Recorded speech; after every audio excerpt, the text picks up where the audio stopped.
I got stuff like funny, that's what happened.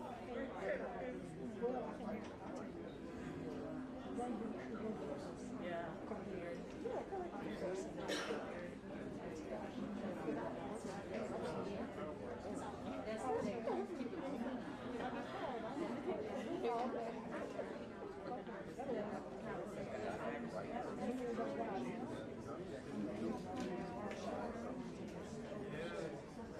Good evening.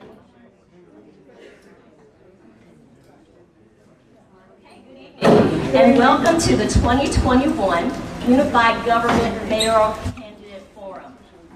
We are here live featuring 4 panelists representing the city and 4 of your mayoral candidates. We're going to have a good evening asking questions that have been generated from the public through our panelists. And we're going to try to cover in the next 2 hours 8 different categories. The categories first, for this first half, will be public safety, diversity, economic development, and then budget. After that, we'll take a stretch break, and then we're going to finish the next half with leadership, charter, services, and organization, and finally, residents. So with that, I want to introduce you to our panelists.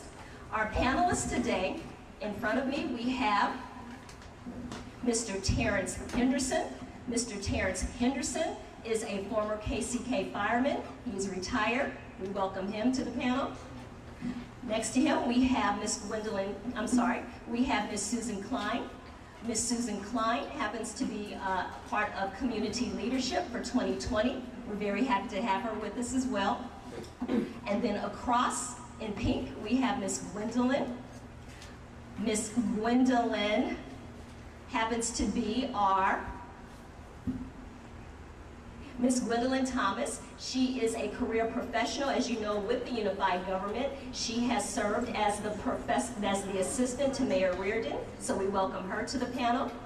And finally, we have Mr. Edgar Galicia. He is the Executive Director of CAVA. So let us give our panelists a warm welcome.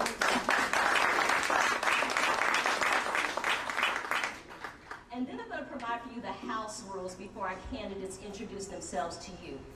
The House rules, each candidate will have 2 minutes for their introduction. After 2 minutes, we're going to go right into our questioning so we can get through as many of our coverages as possible. Each candidate will be asked the same question, and they will have 1 minute to answer. If there is a rebuttal, we will offer them 1 minute for the rebuttal. So with that, if any of our panelists need any additional clarifications after that, the panelists will have 30 seconds to offer those clarifications. So with that, are we ready to get started? Then we'll go. Our first topic is public safety. And I'm going to ask our panelist, Mr. Terrence Henderson, to offer the first question after we go through our 2-minute introductions. Chris, for your 2-minute introduction. Can you hear me? Okay. My name is Chris Steininger. I'm a candidate for mayor. I was born and raised in Wyandotte County, grew up in the Muncie area. I lived in Archdean for a while. I now live in Rosedale. Long history of community service. I started when I was a little boy working at Grincher House. My mother was one of the group of ladies that saved Grincher House from demolition. I worked in the 1993 flood as a volunteer. I've worked on Colony Arts Board, the Historical Society, president of Grincher Place. I have a long history of community service in town. I was elected to the state senate in 1996. I served 16 years in Topeka, representing Wyandotte County, the southern half of the county. And I learned a lot about our state and our community. I learned how to work with people of other political parties, Democrat, Republican, and other parts of the state to get bills passed and to get stuff done. I've been out of politics since 2012, which is a good thing. It's good for political people to get out of politics for a while, clear your head. I'm a private business guy. I used to own a bunch of rental houses. I flipped rental houses now in apartment buildings. I've managed multi-million-dollar projects where it's my money at stake, and I've learned how to be a tight fiscal manager and not waste money. When COVID shut down the world, I had been teaching overseas and I had to come home. I reprioritized my life, and I decided that I wanted to take on the UG and the BPU and the excessive spending that we've all suffered for 30 years. And this is my goal as a mayoral candidate. It's my #1 goal of all. Take on the UG and the BPU, the duplication, the wasteful spending, and to pass the money back to you. It's your money. It's your money. Pass the money, the savings back to the taxpayers in the form of property tax relief. That's my #1 goal. Number 2 is to start pushing back against crime, to work with our new sheriff and our new police chief and the chiefs in Bonner and Edwardsville to find a better way. There's always a better way to do anything. And I think we can do better on stopping crime before it happens and solving crimes after they happen. Thank you. Okay, thank you very much. And now we'll have our next candidate, Ms. Janice Grant-Witt. Hi, my name is Janice Grant-Witt, and I have a food pantry here in Wyandotte County. That food pantry was started because it was discovered that there was a massive need for food, the basics, in households that didn't necessarily appear to have a need. So we ended up putting together, we had been long feeding people, we ended up putting together a group of people who would go to the homeless because we thought that was the problem, right? So we found out that there were people who were under the bridges and living in some of the colonies that are in the woods, which you would never imagine. Some of those folks were getting up every morning, riding a bus, going to work, taking a bath out of a gallon jug, and looking like regular people.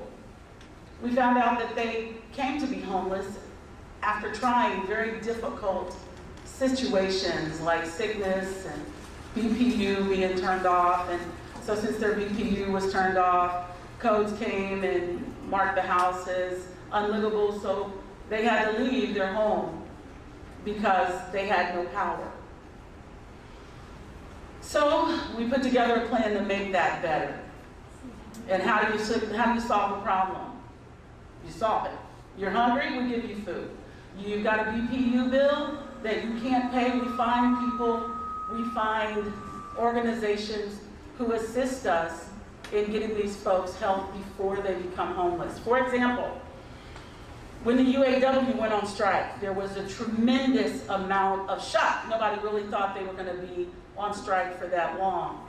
So we ended up coming together, and I will tell you that it was a massive ordeal to feed folks who simply had no access to food because they were not card-carrying union members. Thank you. Okay, thank you very much for the explanation. And now we'll have our third candidate, Mr. Darren Duffy. 2 minutes, please. My name is Darren Duffy.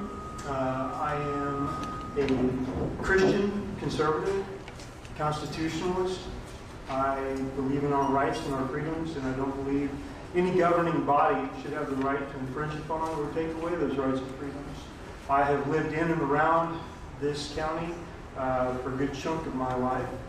And my wife and I moved back here a few years ago to raise our adopted daughter. I have, as I said, worked in this county, so I have seen, as a driver, I have seen the roads, some of the roads you guys have probably never been on. And I can tell you there are issues inside the county that have not been dealt with in decades. And my intention is to bring some conservative Christian-minded ethics into it, into the office, and to begin working directly with our neighborhoods, our areas, different areas that are struggling right now. I've looked at Argentine, I've looked at Armourdale, and thank you. I've looked at many different parts of the city, and I realize that there's something that can be done, and it requires more people, and people over politics, and less about the office and more about the people that we work with every day. Thank you. Okay, thank you very much. And now our final candidate is Mr. Tyrone Gardner. 2 minutes, please. Thank you. Hello, my name is Tyrone Garner. I'm originated from San Jose, California, about my freshman year in high school. My father worked for General Motors, and he moved our family here. And when he moved us to Parkwood, where I went to Wyandotte High School. My father was an evangelist. Can you hear me? Can't hear you back there. My father was an evangelist. Is that better? Okay. My father was an evangelist, and he was a General Motors, lifelong General Motors worker, and he was a union person. And he really raised our family on the values of faith, family, education, and hard work.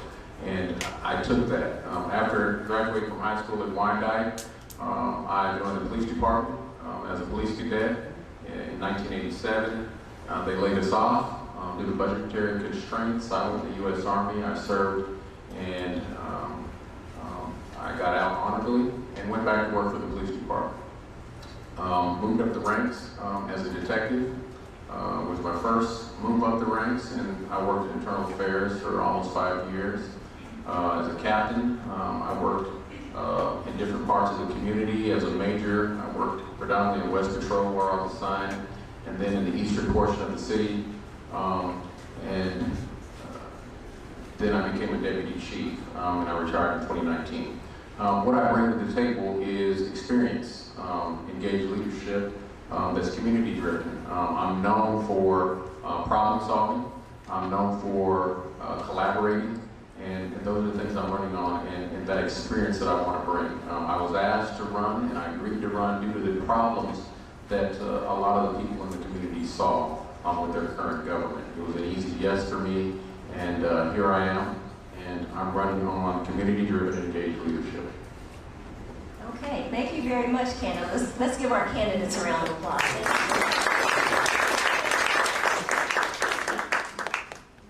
Miss Moderator, I hate to say this, but our pastor should have said blessed us before we got started. So if you don't mind, I'd like to have him bless us. I would enjoy that too. Thank you very much. Let's pray. Father God, our Father, we thank you for this forum. We thank you for this candidate. Now bless, Lord, that respect be given to each other. In Jesus' name we pray, amen. All right. so we're going to go ahead and get started with our first section. Our first section is going to be public safety, and so we're going to start, and this is a subject I'm sure Mr. Tyrone Garner would love. So we're going to start with our first panelist, will be Mr. Terrence Henderson. Our subject matter is public safety. So we'll go ahead with the first question. Public safety makes up the second largest expenditure in the unified government budget. KCK voters approved a 3/8 cents public safety and neighborhood infrastructure sales tax in April of 2010. With 70% of that vote, that tax will expire in July of 2030.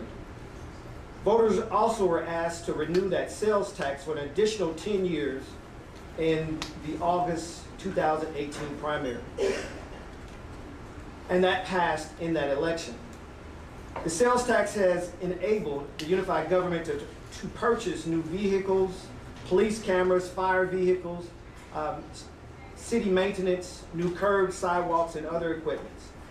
Do you think that sales tax has served our community well, and should it be renewed before it expires in 2030? Okay, each candidate 1 minute to respond. We'll start with Mr. Chris Steiner. Well, I think the public voted on this in the past. I think it might be appropriate that they vote again in the future. However, I'd like to see it more at a larger turnout election.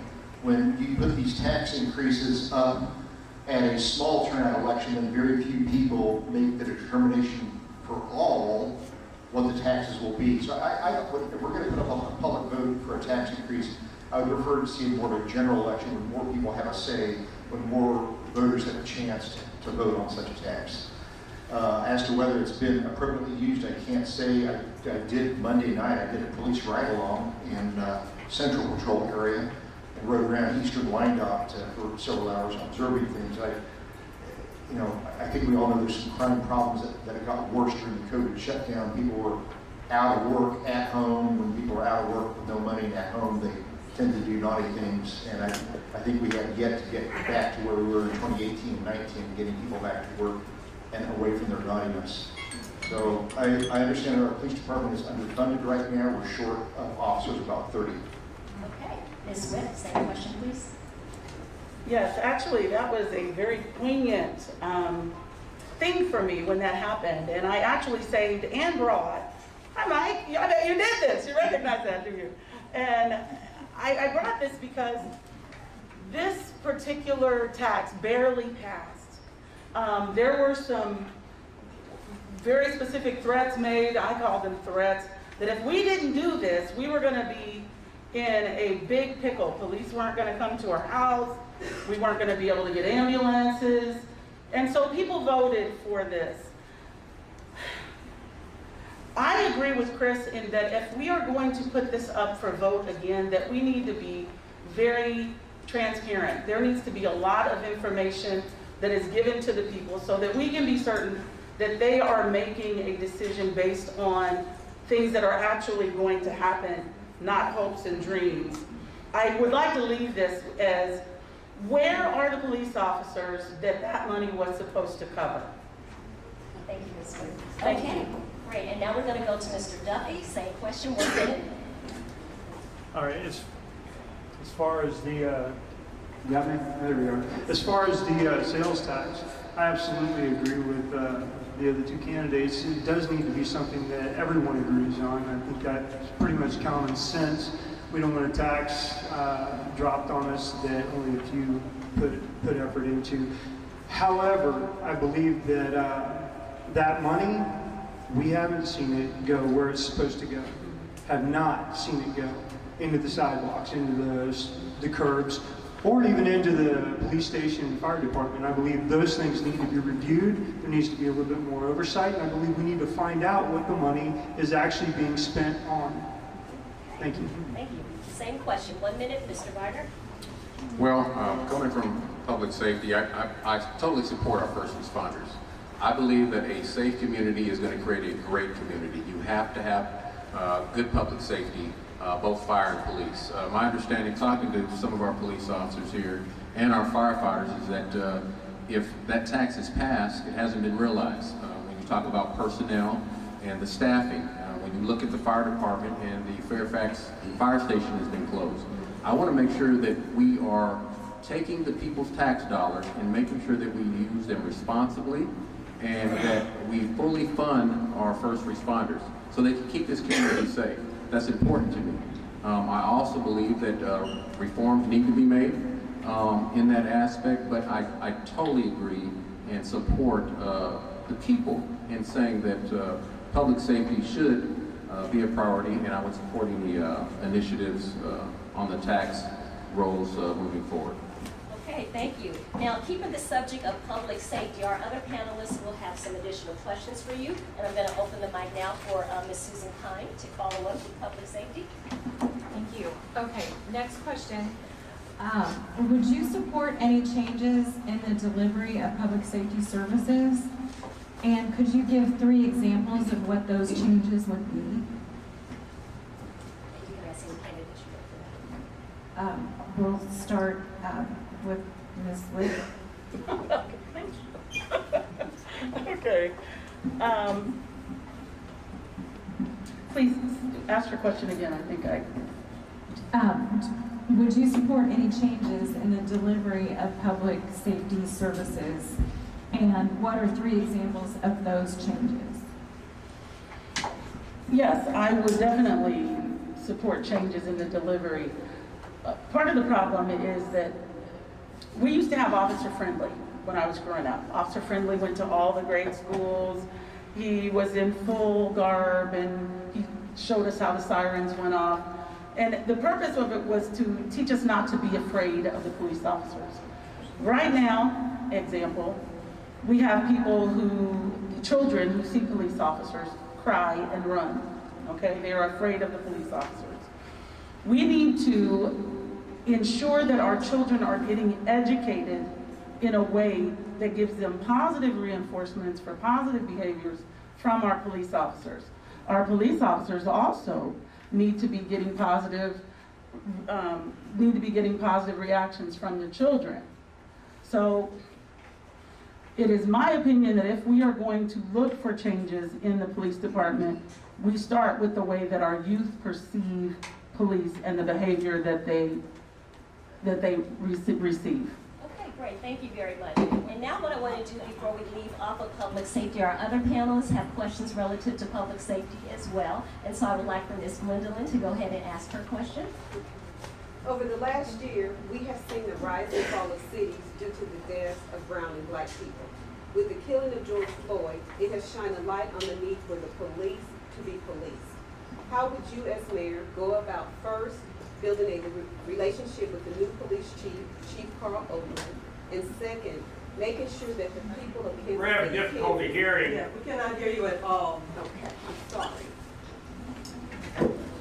And only one candidate answered the first question? Is that on purpose? All candidates answered the first question. The other panelists have questions, and we have 8 topics to get through. So we're going to go ahead and let them answer, and they'll have closing remarks to expand on that. Over the last year, we have seen the rise and fall of cities due to the deaths of brown and black people. With the killing of George Floyd, it has shined a light on the need for the police to be policed. How would you, as mayor, go about first building a relationship with the new police chief, Chief Carl Oakman, and second, making sure that the people of KCK can trust the individuals that are sworn to protect and serve? Okay, and we can have that question go to our panel. I'm sorry. Go ahead, sure. Mr. Darren Duffy, would you like to take that question? Sure. Yep. Kinda? Okay, there we go.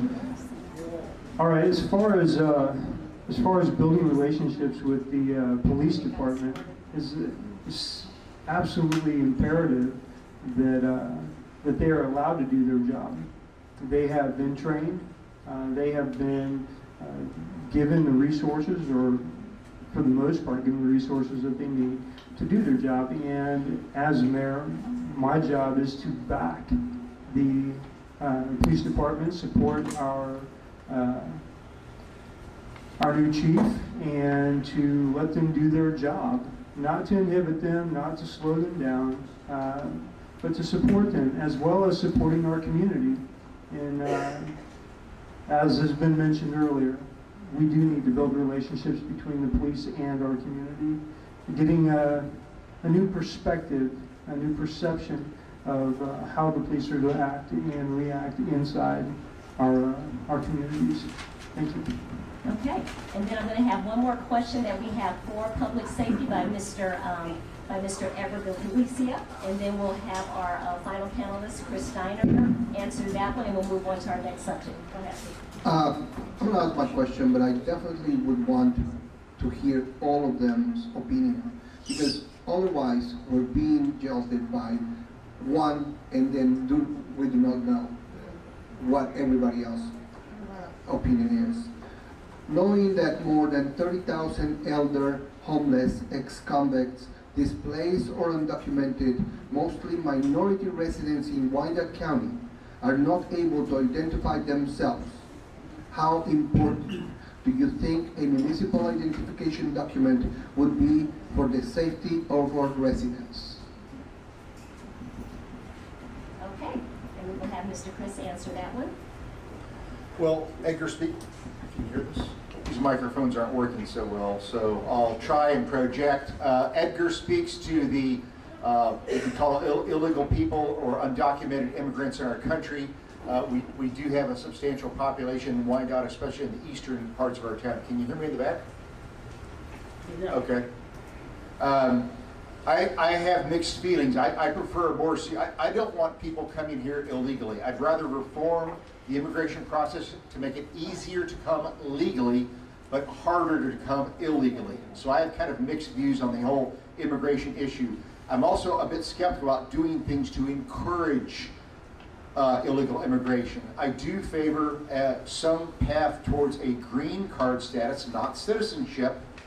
I think it's better that we have a national solution for illegal immigration in our country, make the border secure, stop further illegal immigration, but we need a path towards a green card status, some sort of legal status, not citizenship, and I think that's more of a federal solution, but that's the solution I support.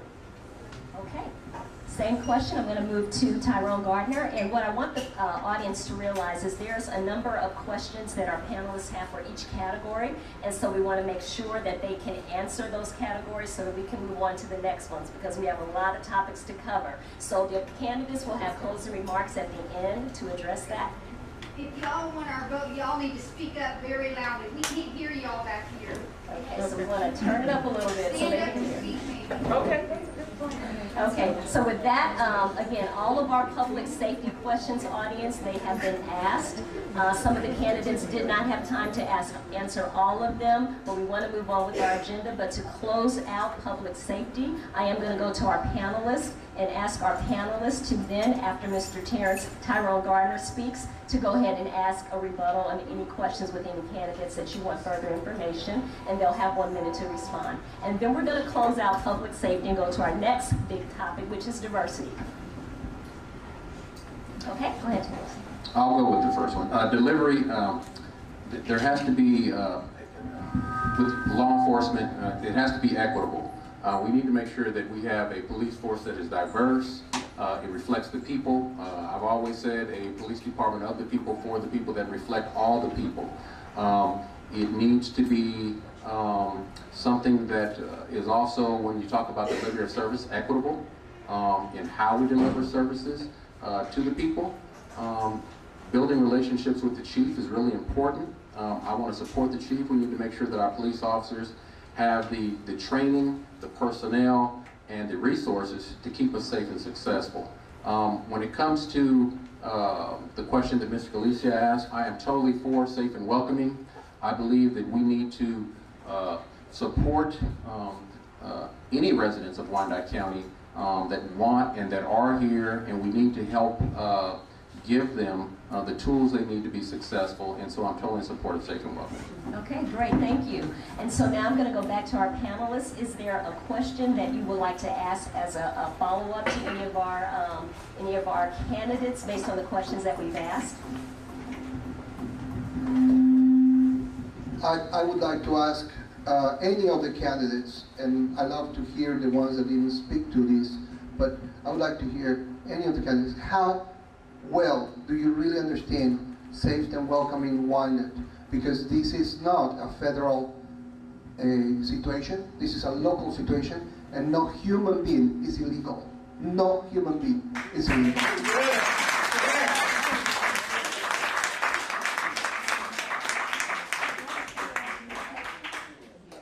Tyrone?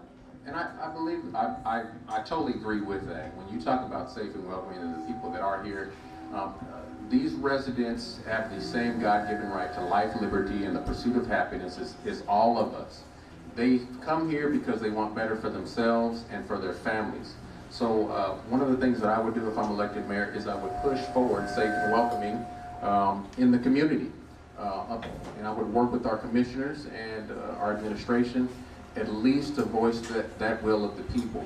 And then not only push safe and welcoming, but I believe that the unified government has an obligation to these residents to provide resources to help them get a bridge to full citizenship. So I believe the unified government can play a role in that, and we should respect the will of the people. We do have a large immigrant population here. They want to feel safe when interacting with the police. It keeps this community safe, because if they feel safe interacting with the police, they're more adapt to want to report crimes. Okay, Mr. Duffy, because this question is for all panelists, and then we'll move on. All right, as far as safe and welcoming, first off, calling anybody legal immigrant, I'm not real big on. Most of these people are refugees, as far as I can tell. They're coming from hostile environment, and it's less about illegal immigration, but more escaping something that's much worse. So I believe that everybody has the right to become an American citizen. Go through the proper channels. I would work diligently to make that a possibility for everybody. I think that the American dream is in front of all of us. And I mean, if we're all honest, we all came from somewhere. And you go back in your history, we all came from somewhere. So I agree with you as far as no one is illegal. But we are definitely working with people that are in refugee status. Okay? Okay, Ms. Witt, thank you. I'm going to stand up. Okay. Thank you. Is it on? Awesome. Okay, so let me tell you, I love everybody. I am tired of the whole argument of do we love these folks enough to allow them to live, eat, educate their children, and be a part of our community. Yes, we do. That's the bottom line for me. As I mentioned earlier, we have a food pantry. Now listen, I don't care who you are, I don't care if I like you or don't like you, I don't care if you like me or don't like me. If you are hungry or have a need, I need you to find me. Because it is my duty, it is my job to ensure that you have access to the very basics of humanity. And I can guarantee you that I will do that. Edgar, I believe you've seen us do that. We bring people into our pantry, into our circumstances, into our life, into our members' homes, and we embrace them. And I think that the safe and welcoming doesn't go far enough, because it is just not a Hispanic issue. It is a humanity issue. And yes, they need those IDs. Thank you very much. Okay, we'll close out with Mr. Steiniger. Can you hear me back there? Okay. So I've had the opportunity to travel around the world. I've lived and worked in China. I've lived and worked in Japan. I've lived and worked in Germany. I've traveled around. Immigration, there's nothing new about immigration. The human beings of all human races on all continents have immigrated forever. As long as there have been humans, where there was a drought, they left and went to where there was water. Where there was famine, they went to where there were greener pastures. There's nothing new about immigration amongst humanity. What has changed is there's more and more people on the earth. You know, when I was a kid, there were, I think, 5 billion. There's something like 7 billion people on earth now. Second, this issue in America, where we talk about immigration, we're not alone. Europe has this issue, Russia, China has a major immigration issue, Central America does, Mexico. So we're not the only nation and the only people struggling with how to deal with people that don't want to live there, that want to come to where we're at. There's nothing new about this at all. It's not unique to Americans. What I do think is it is a bad idea to have each little city trying these different ideas of who gets to stay and who can go. I think it's better for our country to have one good national solution. I've espoused that. We do need a secure border. We can't have people just coming illegally without papers. Every time I've traveled, I've had to use a passport. Everyone else can do the same. I've applied for visas in many countries. Everyone else can too. Thank you very much. Okay, we can now move on to our next topic. Our next topic is going to cover diversity. So again, what we want to do before the break is cover our themes, which we have a lot. Diversity, then we're going to go into economic development, and then we're going to stop with budget before we take our break. So with that, we're going to start right now with diversity. And I'm going to have our first panelist, and that is going to be Ms. Susan Kine, to go ahead and ask her question. And we will start with our candidate, Tyrone Gardner. Thank you. Okay, Tyrone. Beyond recruiting workforce representation of the community, as mayor, please give 2 specific actions you would take to create a welcoming environment to retain a diverse workforce and provide fair and attainable advancement opportunities for UG employees. And how would you get the existing UG employees buy-in? Well, I think diversity is really important. You start by hiring people from the community, that look like the community, that have a cultural connection to the community. I think that's your first starting point, and you take a concentrated effort to do that. You have to go to where the people are and to recruit people. I don't believe that we should always just rely on people coming to the unified government. I think that we can really ramp up our efforts, especially when it comes to young people, meeting them where they are, informing them of the opportunities that are out there within the unified government, and then encouraging them to apply for these positions. One thing that I would like to look at is really when you talk about some of the top paying decision-making positions in the unified government, they do not look like this community. We've got to do better, and I believe that with the right leadership pushing that, we can do better. We've got to have a unified government that is truly unified when it comes to how this community looks. Right, thank you. Okay. Same question, Mr. Duffy, 1 minute.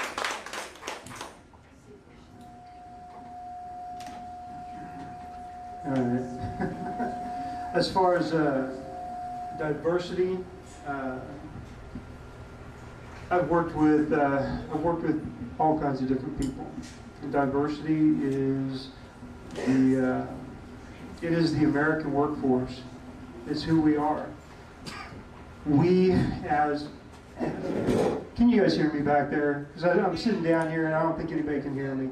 All right, so I've worked with all kinds of people. I recognize that as people, we are together. There's nothing we can do about that but work together. And diversity is part of it. Opportunities for growth, opportunities for advancement shouldn't be determined by creed or color or anything. It should be made available based on your desire to grow, to climb, to be the person that you want to be and that you feel like you are willing to be. And that's it. Okay, thank you. Our next candidate, go ahead, Ms. Witt. Same question, 1 minute. Okay. The first thing that we have to do is realize that there's a thing called the poverty trap. That poverty trap traps our people inside of their circumstances. And when we say our people, we're not talking about a certain group or classification of person. We're talking about people in general. So the poverty trap starts off with low economic growth. That's in our community. We have low economic growth. Then we have political corruption and high crime. We have leadership that does not engage. Just like Mayor Alvey has ignored all of this, we are not even seeing our lead leader right now. We have low investment in our community, low savings, low income, low productivity, low levels of human capital, and low levels of education, healthcare, and high infant mortality. These are the things that directly connect us to low incomes. My name is Janice Witt, and I'm 100% for all of us, all of the people of KCK. For small businesses, youth, and community. Like and support Janice Witt for KCK. Thank you very much. Okay, Mr. Chris Berninger. Well, my own background with diversity, I'll just say a couple of times I lived where I was the white guy and I was in the minority. I worked in Washington, D.C. back in the 80s. I worked for a member of Congress, and I lived in a black neighborhood because that's the only place I could afford to live. And I live in a neighborhood that was 97% black, and I was one of 3 white households. And I shopped in black grocery stores, and I bought my bicycle parts from a black bicycle shop. So I know what it's like to be a minority in a black community. Number 2, living overseas. When I went to Japan, I showed up in Tokyo the first day, and I realized I don't understand anything these people say, and I can't read anything they write. I'm the only tall white guy around. I was in a sea of diversity where I was the outlier. So I've been there and lived it. It's not just idle talk. I know how to be the non-majority person. I think it's good to have a black police chief in our town because there's a lot of distrust between the police department and the black community. I haven't met Chief Oakman yet, but I'll work with him. I'd also like to recognize we have former Sheriff Leroy Green, I believe, is still here in the audience. Yep, Leroy. I always supported Leroy when he ran for sheriff because I thought it was good to have our top law enforcement official. I think it was an extra thing to have a black face there wearing the uniform and leading those efforts.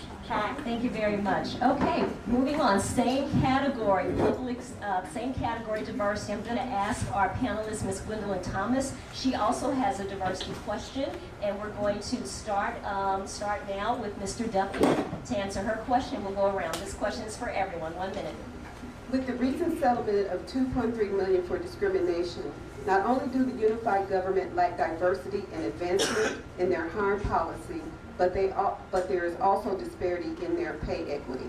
What programs and initiatives will you institute to make sure there's fairness in advancement, hiring, pay, and diversity and inclusions are not just words that are being used to pretend that individuals are not being discriminated against?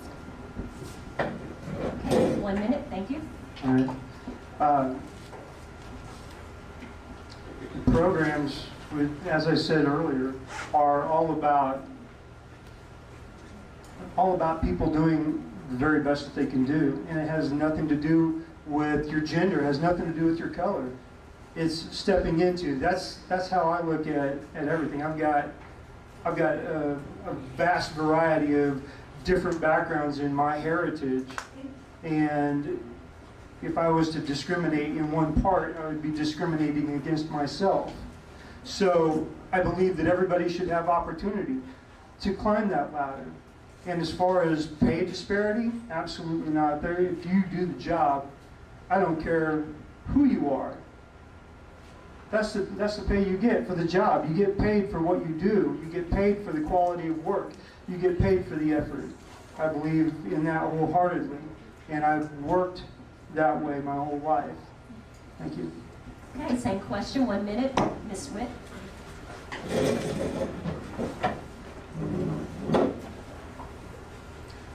These are the things that block diversity. Nepotism, favoritism. Hang on, see if I can read my writing. And favoritism, unfairness. There will be no more privileged access to information, privileged justice without connections, neighborhood versus neighborhood, mandated bad customer service, predatory behavior, no more codes retaliation, no more manipulation, unfair taxation, and no more business as usual. The good old boys are going to have to get out. We have corporate giveaways and abatements, free BPU. These are the things that are curing, they are absolutely killing diversity. Some folks get it, some folks don't. It depends on who you know and you're related to. Your concerns are my concerns. Most important, my issue is you. Hearing you, being available and accountable to you with honesty and integrity. It is my intention to encourage an atmosphere of customer service, communication, and real concern for all of the people in this community. Thank you. Same question. Mr. Chris. Janice and I agree. In fact, I'd almost borrow her note. I think this election should be about ending the old nepotism machine that's plagued this county for 40 or 50 years. I think everybody in this room, regardless of color or ethnicity, We have one good chance to take out the old patronage nepotism machine that has driven up our taxes, driven up our utility rates, discriminated against people of color, and also white people that weren't part of the inside group, which includes the Steiniger family. We've always been on the outside, never part of that inside group. We occasionally are able to fight our way in. And that's what I'm going to try to do again here as your mayor. I know I'm focused on reducing property taxes and BPU bills, but taking out the machine at the same time. If he speaks up, if he heard it. They said you need to speak into it. Okay. You said 15 more seconds, so if you wanted to do something a little louder, so no one Sorry, can hear these you. microphones can you hear me now? These microphones, or at least this one doesn't seem to work very well. But That microphone works well. If you speak up, it'll project out. okay, I speak up louder then. We all got to unite and take on the old patronage machine, the old nepotism machine that's run the county into the ground for the past 50 years. We got to unite, all of us, no matter who wins here. That's what's got to happen. If you want to get towards more inclusion, you got to get rid of the old machine. It's the only way forward. Okay.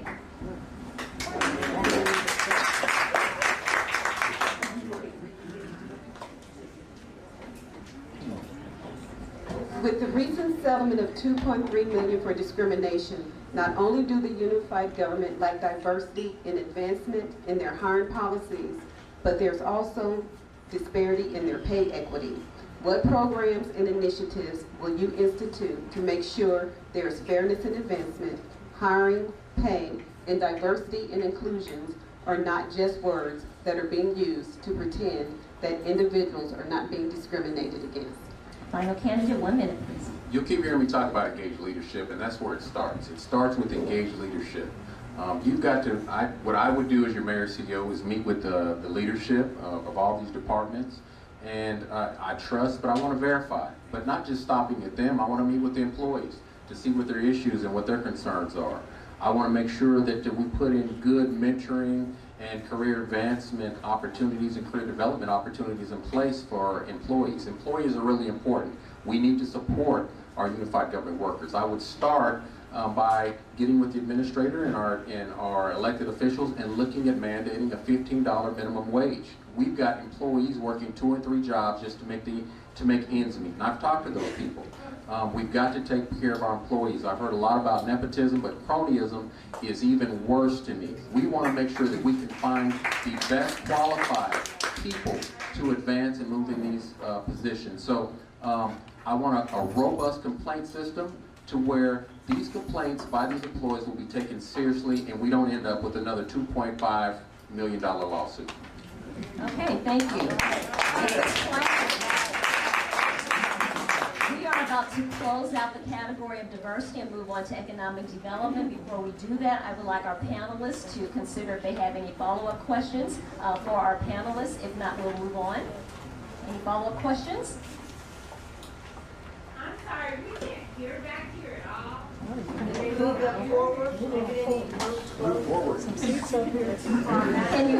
Can you hear me back? A little bit. We can't hear you at all, and it would be good if you all stood up. Okay. Great. Okay. Well, I will talk loud. I will talk louder as well. So with that, we are now at the 7:15 time frame, and we want to move to our third category, which is an important category called economic development. Our panelists do have questions in the category of economic development, and I'm going to start off with actually Edgar. Would you like to take this on to start off the questioning? Again, each candidate will have 1 minute to respond, and they're going to respond to the same question. All right. So I would like each of you to talk about your most important achievement for community and tell us how that experience will help you lead the community for betterment. Okay, we will start off now with Mr. Chris. You can take that question. I might suggest that you all can move forward. There's a lot of space up here. I mean, these microphones just aren't that great. And I have hearing loss. I use a hearing aid, so I can't hear very well either. But yeah. So the question is, what's the best thing you've done for the community? Is that a fair statement? Well, I've done a lot of volunteer work in the community, but I guess if you really want to know what I think is probably the best thing I've done for Wyandotte County, and that's the Hollywood Casino, the Speedway, and the Village Wedge shops. When I was in the state legislature and the state senate in the late 90s, you know, Wyandotte County had gone through 2 decades of population loss and shops closing, Indian Springs closing. We were kind of dead in the water. And the proposal to bring the Kansas Speedway and the Village West, or the Legend Shopping Center, came along, and it required a major state investment in highways, and I helped get that bill passed. And I think that, I believe that building the Speedway and the shops there gave us a shopping center. We had no place to shop for about 20 years. And I believe that gave us an injection that we needed, some hope, some restart. And then later was the Hollywood Casino. That took me 10 years of persistence, trying and trying and trying in the state legislature to get that bill passed to allow the Hollywood Casino to be built. And I don't even go to casinos, but we developed about 800 or 900 full-time jobs there. So I would guess that would be the thing I've done for the communities: the Speedway, the Legends, and the Hollywood Casino. Thank you so much. Okay, Ms. Wood, same question, 1 minute.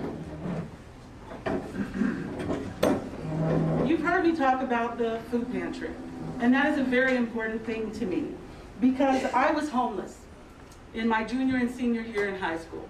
Homeless. Who would have thought?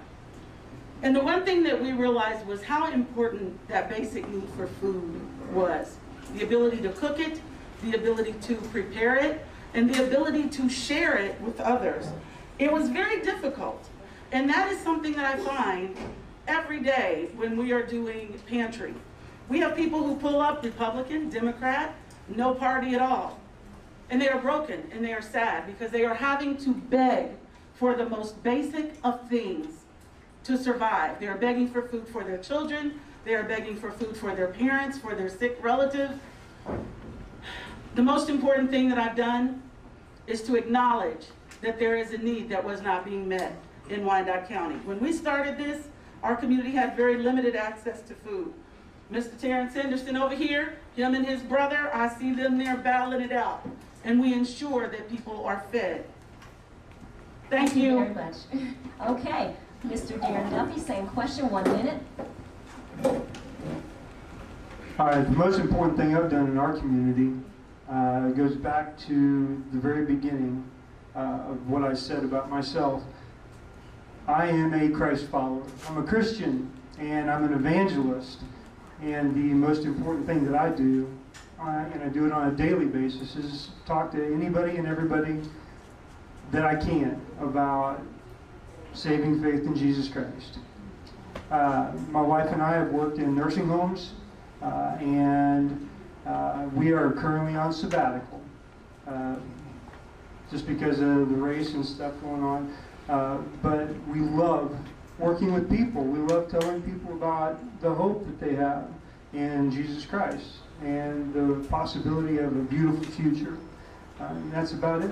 Thank you. Okay, thank you. The category is still economic development, and so our last candidate to answer the question will be Mr. Tyrone Gardner. Okay, I have a proven track record throughout the 32 years that I've been in public service. When I was on the police department, a lot of people in this community know that I work with UG personnel as well as with the public to make sure that the resources were going to the areas that needed them the most, to make sure that the taxpayers' dollars were being spent appropriately, as well as not just fighting crime, but fighting the causes of crime. On the community college board, if you go look at the campus when I was a elected community college board member, we refurbished the campus. They closed the daycare a month before I came on to the board. Before I left the board, one of my top priorities was to open and change it to an early childhood education center for our young people, as well as doing all that with no tax increase. As a Kansas African American Affairs Commissioner, I work with the courts on juvenile detention alternatives to keep our young folks out of the system, to make sure they have the mentoring and the guidance they need to be productive in Wyandotte County. On the Housing Authority Board, I made sure that we had balanced budgets, as well as making sure that we had the resources going to the most in need in Wyandotte County. Okay, thank you. Keeping going on with our economic development. We're now going to have our panelists Terrence Henderson. He's going to also ask questions when it comes to economic development. Same question for all candidates. 1 minute response. There has been major economic development projects throughout Wyandotte County over the past decade.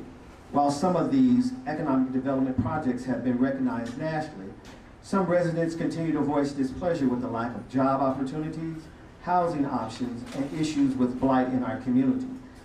If you were elected mayor, what would you do differently to bring in more economic development to our county? And who would you seek partnerships with to help advance your agenda in these areas? Okay, first question we're going to start at the other end. We'll have, again, Mr. Tyrone Gardner. You want to answer that one? Well, I think you need to bring in, first, one of my initiatives, and I encourage everybody to go to garnerformayor.com, and that's part of my platform. I believe in supporting our small businesses. I believe it's really important. If you look at our Latino community, they have shown the value if we support entrepreneurs and our small businesses. Not just in providing tax dollars, but anchoring people right here in Wyandotte County and providing jobs, which is desperately needed. Another area, I'm not against tax abatements. I know some people think I am, but we need to make sure that those tax abatements are responsible. Giving large tax abatements to big corporations that don't need them, that add no value to any of our hard-working citizens in Wyandotte County to me is irresponsible. We need to have responsible tax abatements that add value and benefit the taxpayers in Wyandotte County. We should not have swimming pools that are closed, parks that look the way they do, streets that are in disrepair, and leadership that is totally disengaged from that reality. Thank you very much. Same question. Mr. Russell, 1 minute. Can I say ditto? No, I like ditto. Ditto's a good word. No, that's right.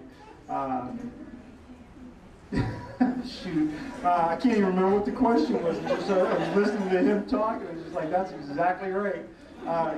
So economic development, as far as economic development goes, if you see an expansive growth within internal health issues, any doctor would tell you that you've got cancer, right? So you've got this uninhibited growth inside of you and it's killing you. That's cancer, right? And the only way to get rid of it is to remove it. So as far as I'm concerned, our economic growth needs to slow down a little bit. Let's refocus our attention back into our communities, get our stuff straight inside of our city, back to the pools, back to the streets, back to the speed bumps in Armourdale where there's drag racing. Let's get our stuff, our inside fixed first, and then we'll get back to building. As far as tax abatements, we've got prime real estate. Why are we giving away money like that? People should want to come here, and I think they will if we focus our attention on our town. Thank you. Same question, Ms. Witt. Okay. 1 minute. Well, I didn't broke the mic. It came loose. Is that it? Okay, excellent. Well, how do we affect economic development? Well, first of all, we get rid of Doug Bach. Doug Bach must go. He has completely given away our community without any regard to our condition or the ability to sell that property to someone who could then give us funds and we could do good things with it. We need to focus on the people in our community. We need to focus on our youth and our senior services. We have youth who have nothing to do but to get in trouble. We can solve that. We have seniors who have absolutely nowhere to go to escape the heat and to escape the cold. They are drinking dirty water out of buckets, bathtubs, and sinks. Why, can you tell me, why would you buy the cow if you get the milk for free? If we continue to allow Doug Bach to sell our assets, to absolutely dismantle this city, then nothing that we have said here, nothing that anybody is going to present is going to change the fact that we are going broke and our assets are being drained. Thank you, Mr. Witt. Okay, Chris Steiner, same question, 1 minute, economic development. Well, economic development is probably something I'm the most experienced at since I've been in property development for 30 years, doing rental houses, house flips, and now in an apartment building. For what it's worth, there's a lot of talk about affordable housing. I'm the only guy here that's done an affordable housing complex, 10th and Orville, the historic Lowell School building, which I converted into 26 apartments for senior citizens. By the way, about half my tenants there, my nice good ladies, are older black females, and they like the property that I built. I took all the risk. It was a $5 million project. The first $100,000 was my $100,000. I had to go through the planning and zoning process, so I understand what it takes to build stuff and open a business. I come from a family of small business people. I'll tell you a story I just heard 2 nights ago, a quarter mile away from here, from a black local contractor. He says, Chris, the city government sets the bond requirement too high. If you want to bid on a city business, they make it too hard for small contractors, black, white, or Latino. They make it too hard on the little guys to get in because they put these high bond requirements and strict regulations out having insurance. And it harms all the little guys. Chris Steiniger knows this. Chris Steiniger will have a task force, including the black contractor I met 2 nights ago, and we will make it easier for small people to compete. Thank you very much. Okay, one last question from Ms. Wendland, our panelist, and this is still going to be on economic development. Last question for all candidates, and then we're going to take our brief break. Go ahead. At the turn of the century, there were over 14 grocery stores from 3rd to 14th Street in the urban core. Yet in 2021, residents in the urban core are being told that no one wants to build a store in their area, making it a food desert. We see development happening in other parts of the community. What would you do to change that perception since it is being voiced by unified government leadership? And what steps will you take to start working on building a brand new grocery store in the urban core? Okay, we'll start off with Mr. Gardner on that question. Well, a lot of my questions go, just from my experience, my response are always going to go back to leadership. If you want to know what's important to leadership, follow the money. The money does not flow east. We were promised from Village West that millions of dollars would flow east of 635. Has it happened? No. Broken promises. It starts with leadership. You've got to have the right leadership in place that is going to say we need to take a complete audit of both the unified government and the BPU. We've got a streamlined government. We've got to look for tax savings. We've also got to reform, restructure administration that is more reflective of the people. The first thing I would do to bring a grocery store in is I would get to the administrator and our elected officials and make this a priority to do. I've talked to developers. They're ready to go to work.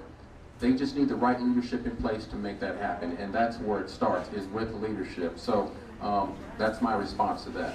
Okay, thank you very much. Same question, Mr. Duffy, 1 minute. As far as getting grocery stores in, there's plenty of areas of blight, areas that are already ready for development, and it is about getting with the contractors and making sure that our local government signs off, lets them get in there and actually build the grocery stores. We obviously need grocery stores throughout the city, and not having anything on the other side of 635, or very few, is problematic. Why should anybody that lives over on that side have to drive clear out west or actually over into Missouri to get groceries? That's ridiculous. It doesn't make any sense at all. So that's a priority, absolutely. Thank you very much. Okay, Ms. Witt, same question, 1 minute. First of all, Doug Bach must go. I'm just telling you outright. If we want to solve our problem, Doug Bach has got to go. We had a grocery store. Now you say, so what would I do? We already had a grocery store prepared to go in at 10th and Parallel. Leadership stood in the way. The gentleman's name was Ray Sharif. He was from Ghana, where D&H Tire is, or used to be, right there on Parallel. We had a gentleman who was coming in, his name, again, Ray Sharif, bringing his own grocery. He was a high executive with AWG, and this was a guarantee. But our leadership blocked them from putting that grocery store in. The most important thing that I've done is to stand up for the people in this community.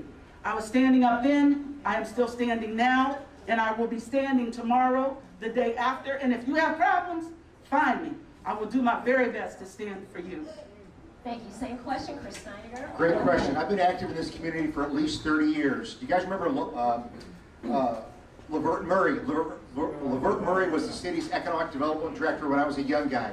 Ever since then, the black communities wanted a grocery store and they never got it. The UG fumbled badly with this little Merc store they built downtown with a huge subsidy. You guys all know Aldi. Aldi, a new Aldi store was built in Roland Park. They built one in Piper. It cost about $3 million to build and supply a new Aldi store. I'm told the UG spent $7 million in that little Merc store, and it's not for the black community. It's not in the black community. It's for the downtown hipsters. And I think it was a bad, bumbling mistake. And I put that on Doug Bach and his economic development director, Catherine Carter. They made a bad mistake. They overpaid it and they put it in the wrong place. I'd rather work with private companies that are in the grocery business, not the UG trying to get in the grocery business because they don't know the grocery business. I will work, I've got a business background, I will work with established businesses like Aldi or Save-A-Lot to build a grocery store. Whatever it is, let's find the private sector that already knows how to do it and use their money instead of ours. Thank you very much. Let's give our candidates and panelists a round of applause for Okay, I will go back to my panelists as we're closing out the topic of economic development and see if there's any follow-up questions that they would have for the panelists.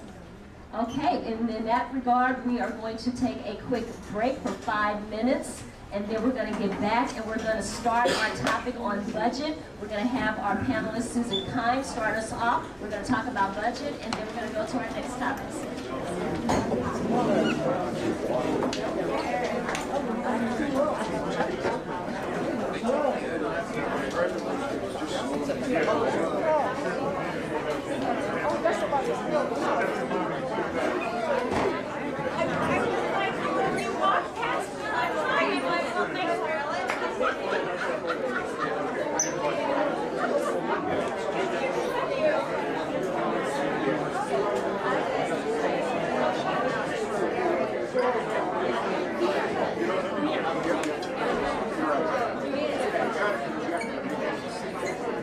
Yes,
Father's Day, I think, I was like, that's a nice class.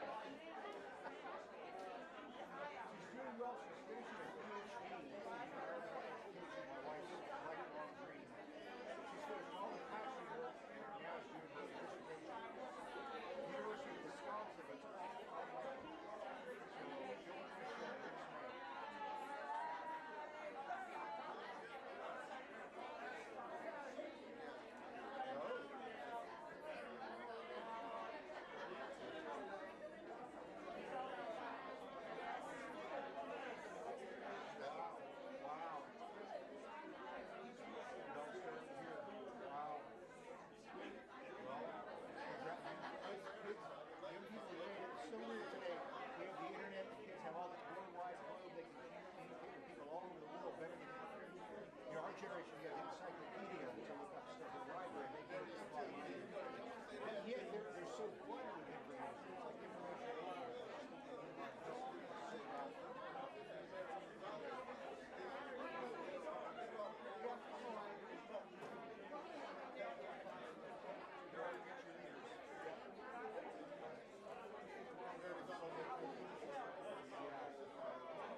great. Thank you.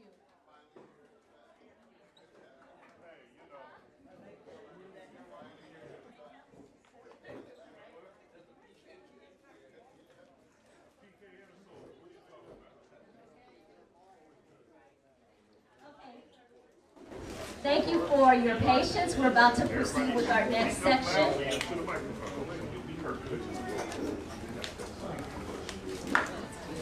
Okay, at this point, we're going to finish our last few topics. Our themes for tonight, the second half, will be budget. Then we're going to go into organization. And then we're going to go into services. And we are going to close out with leadership. So with that, our first section is going to be with budget.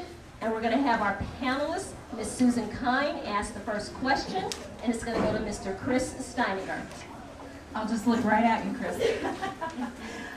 With the Wyandotte County tax bill divided up into 52% for schools and libraries, 25% for Wyandotte County, and 23% for Kansas City, Kansas, what specific plans do you have to lower taxes? We talk about what are the taxes are too high, we have to lower taxes, but how will we do that given this breakup? Okay, so on the budget and how to cut the budget and how to lower taxes when half of the property taxes go to public education. Well, there's a lot of duplication between the unified government and the Board of Public Utilities. The BPU is owned by Kansas City, Kansas, no ifs, ands, or buts. The BPU is a department of Kansas City, Kansas, just like the police department or the fire department or the public works department. Yet, for longer than I've been alive, the BPU has been run as a separate agency, and we have a lot of duplicated departments and duplicated salaries. We have 2 human resources departments, 2 information technology departments, 2 public relations departments, 2 purchasing departments, and we have 2 giant fleets of dump trucks, backhoes, together with supervisors and mechanics. One at 50th and State, owned by the UG, and the other one at 65th and Turner Diagonal by the BPU. We're paying double. We're paying double. We're paying double. We're paying double. We shouldn't have to pay for 2 people to do a one-man job or 2 women to do a one-woman job. I intend to finish the consolidation that should have been 20 years ago. Give you back your money that's being wasted. Thank you very much. Ms. Wick, same question? Well, I'm going to take up right where you left off. Huh? Yes, 1 minute. Okay, I'm going to take up right where you left off because that duplication is very real. The charter was supposed to have been revisited. It was supposed to have been audited. It was supposed to have been measured and managed by the community itself. None of those things happened. We have got serious duplication and duplication in the numbers of 6 figures for each one of those duplications. That duplication must stop in BPU, but it also has to stop within the unified government. We have people who are not going to work and drawing checks. That is coming from both fire, that is coming from police. We had Terry Ziegler, who was not only living off of your tax dollars, he was double living off of your tax dollars. That information was shared with me, and I appreciate Tyrone for coming to me to make sure that we could take him down for that. However, it is important that we follow that agreement of consolidation to the people of this community to ensure that duplication ended and that we would have streamlined budgets. Thank you very much. Okay. Mr. Darren Duffy, same question, 1 minute. That's an easy question to answer. They already answered it. Kill the duplications and streamline it. It shouldn't be that hard. You eliminate all the excess spending. Should be pretty easy to lower the taxes. The mill levy shouldn't be that high. We are the highest in the region. It's kind of insane, as well as our utility bill. We are the smallest county, smallest population, with the lowest median income, and we've got the highest taxes and highest utilities. Something seriously upside down, and what they said is exactly right. It is about getting in, finding out where those things are, and we're going to do that through audits. Auditing the UG, auditing the BPU, and then making people accountable. Thank you. Okay. Thank you very much. And then we have Mr. Tyrone Gardner, same question, 1 minute. Well, the first thing I would do, and I mentioned before, is I would want a complete top-to-bottom audit of both the unified government and the BPU. And the goal with that is I want to be able to see, and I'm not saying it's there, but we need to find out. We need to look and see if there's fraud, waste, and abuse. We need to vet that out and make sure it's responsible. We need to streamline government and make sure that that we're not overly top-heavy. There's a lot of high-paying positions in the unified government, and we need to cut that down and funnel that down to the individuals that actually are performing the work and performing the services to the citizens in our community. We also need to look at unifying departments, and that was mentioned before. I do agree with that. There are some duplications of services. We need to look at these departments that we can unify and allow them to be able to be more efficient and effective in how they deliver services to our citizens. I want to look at tax abatements, and I've talked about that before. I want to make sure that we're responsible in our tax abatements. Those not just hurt the hardworking taxpayers in Wyandotte County, they hurt our schools and our children when they're not paying their fair share. And so, my time is up. Okay, thank you very much. Okay, to continue with our theme of budget, I'm going to ask our panelist, Ms. Gwendolyn Thomas, to ask a different question, one from each panelist. And as you can see, I have been going down and back. Every candidate gets the same 1 minute amount of time to respond. So Ms. Gwendolyn, go ahead and ask your budget question, and we will start. We'll go ahead and start this way to keep it even. We'll start with Mr. Chris Steiniger. Simply put, every year the county administrator's office, the board of commissioners, and the mayor's office go through a budget process, whereas department, services, and other agencies are funded. However, what has been missing is merit pay increases for non-union employees. If given an opportunity to serve, what would you do to ensure the non-union employees that they are just as important as their union counterparts who are given pay increases? Thank you. 1 minute, Ms. Chris. The question is about budgets and pay increases. I do have a lot of experience with budgets. In the state senate, I served 8 years on the budget committee. The state budgets at those days was 12 or 13 billion. The UG budget's 365 million. So it's a much smaller budget. I think I can handle the numbers. And I've also done my own budget for my construction projects. So I have a lot of experience with budgets and managing money. Again, I'm very committed. The number one goal of Chris Steiniger is to lower the property tax. The number one goal is to lower the property tax. It's the most universal issue. It doesn't matter your color or if you're East Dot or West Dot. Everybody hates the property tax. That's my number one goal. So I'm not going to spend more money. I'm not going to spend any more money that's being spent this year. It's the end. If there's a way to shift money within the $365 million budget to give a little bit of raise here, I'm open to that. But I'm not going to spend $1 more than is being spent now. The people in this county need property tax relief. It's been the number one issue for 30 years. We got to do it. The only way to do it is to quit spending. Thank you very much. Okay, Ms. Witt, same question, 1 minute. Okay, I'm a union girl. I'm bought and paid for a union, but I also have a company that is non-union. So I stand in what Wyandotte County and what Kansas calls the union gate. That means that I get to use union if I so choose, and I get the benefits from being union. The pay is the same. The pay is the same. The issue becomes benefits. Am I going to accept the benefits, or am I going to take the risk? So, if someone, whether they're working for the city or not, if they choose to be non-union, then they do not get union benefits, although they should get equal union pay. I know, it's not popular, but it is what it is. The union versus the non-union is those who choose to be union and pay their union dues get to utilize union benefits. And let me give you an example.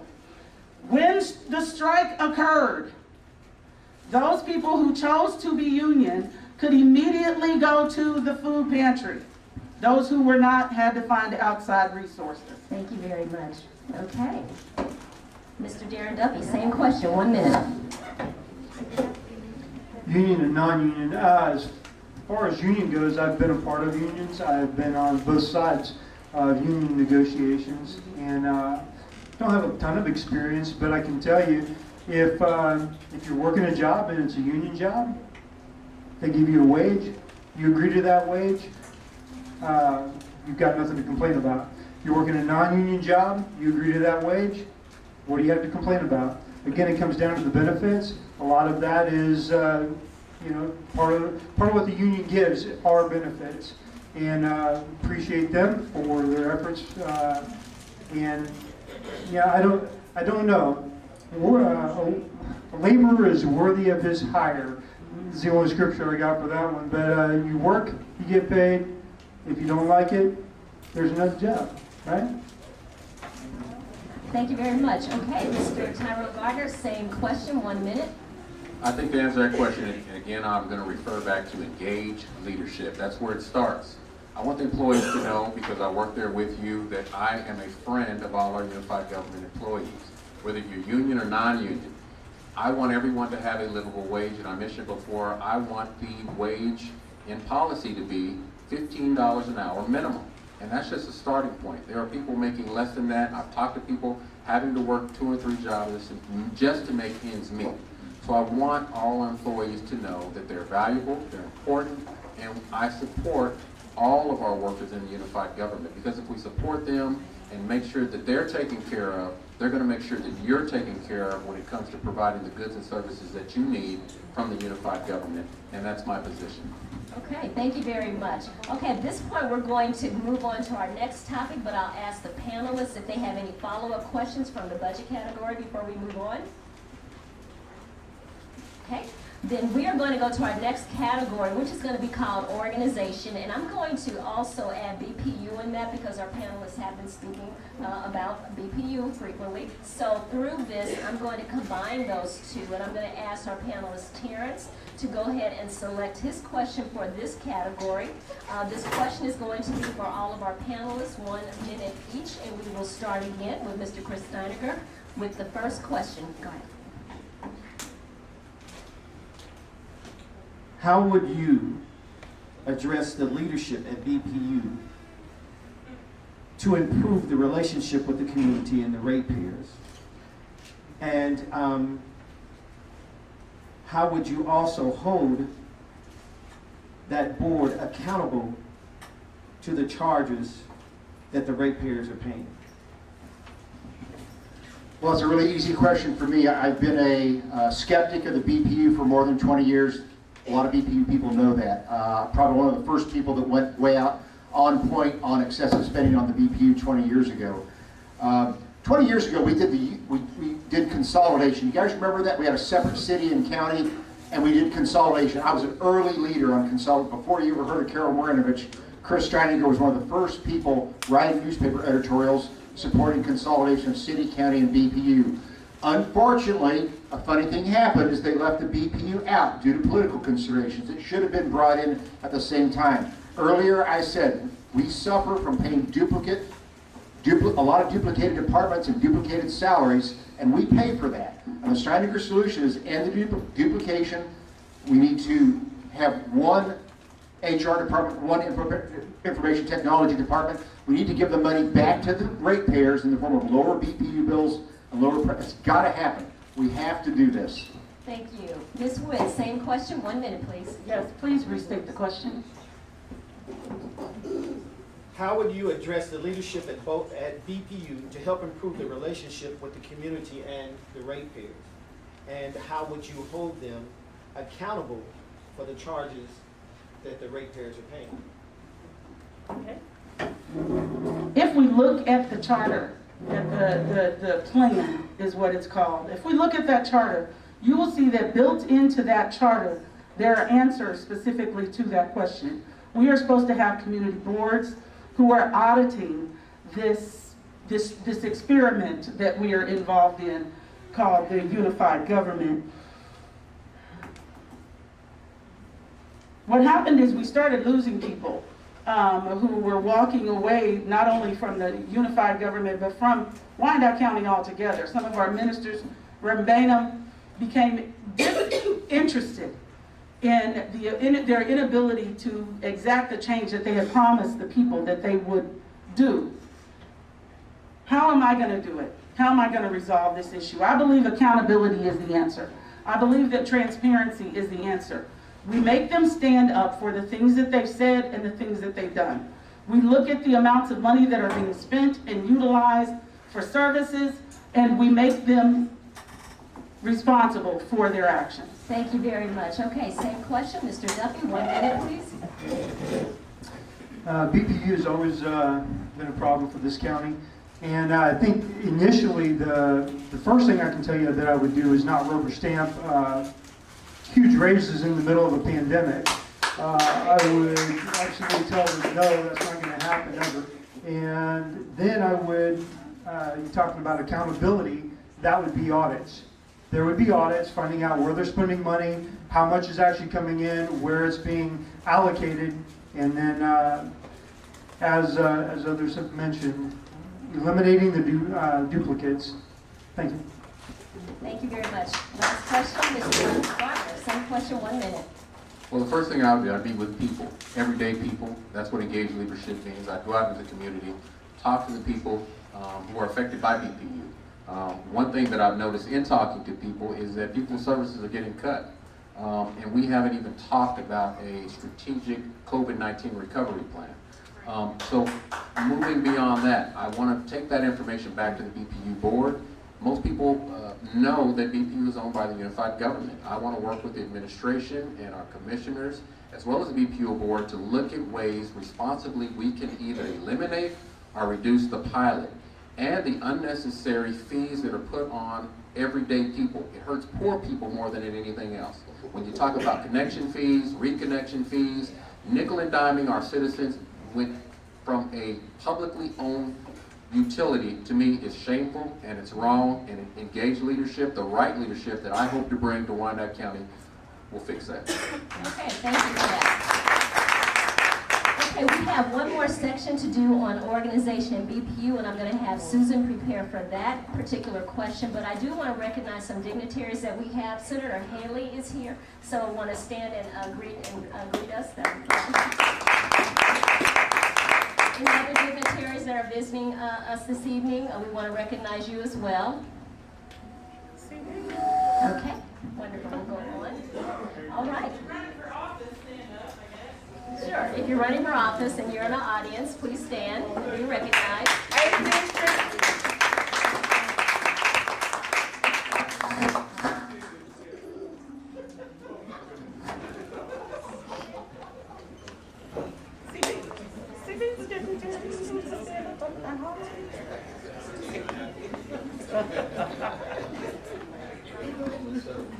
Okay, thank you for that.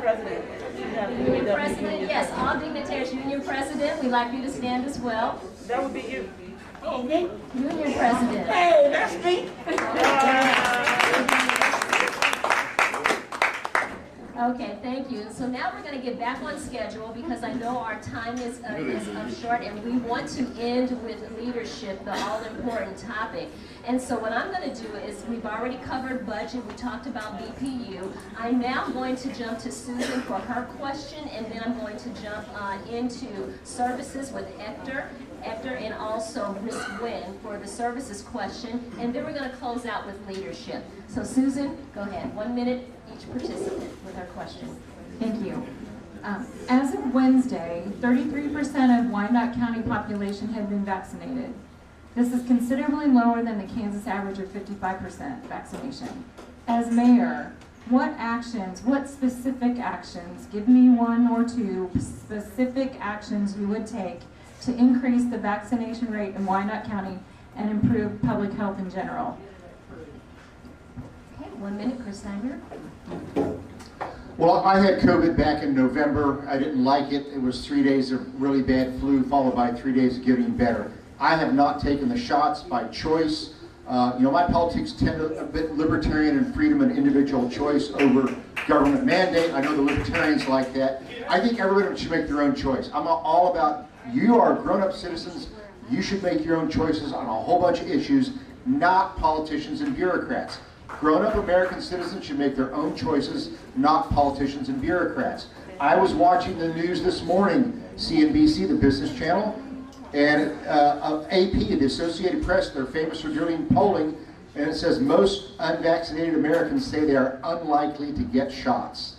I think it's come and gone. Those that want the shots got them. There was a lot of media hype. A lot of people went and got their vaccinations.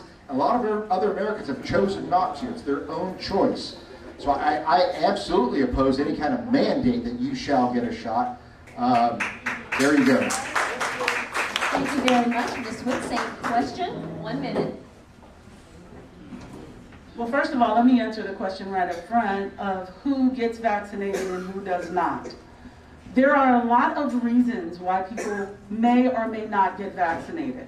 There are people who have previous histories that do not allow for a positive experience with a vaccination. I am one of those people. And I'm going to tell you my story because I acquired TB as a nurse. And once we acquired TB, I took INH for 2 years. But once you acquire TB, you will forever carry that TB strain. So you cannot take that TB test ever again.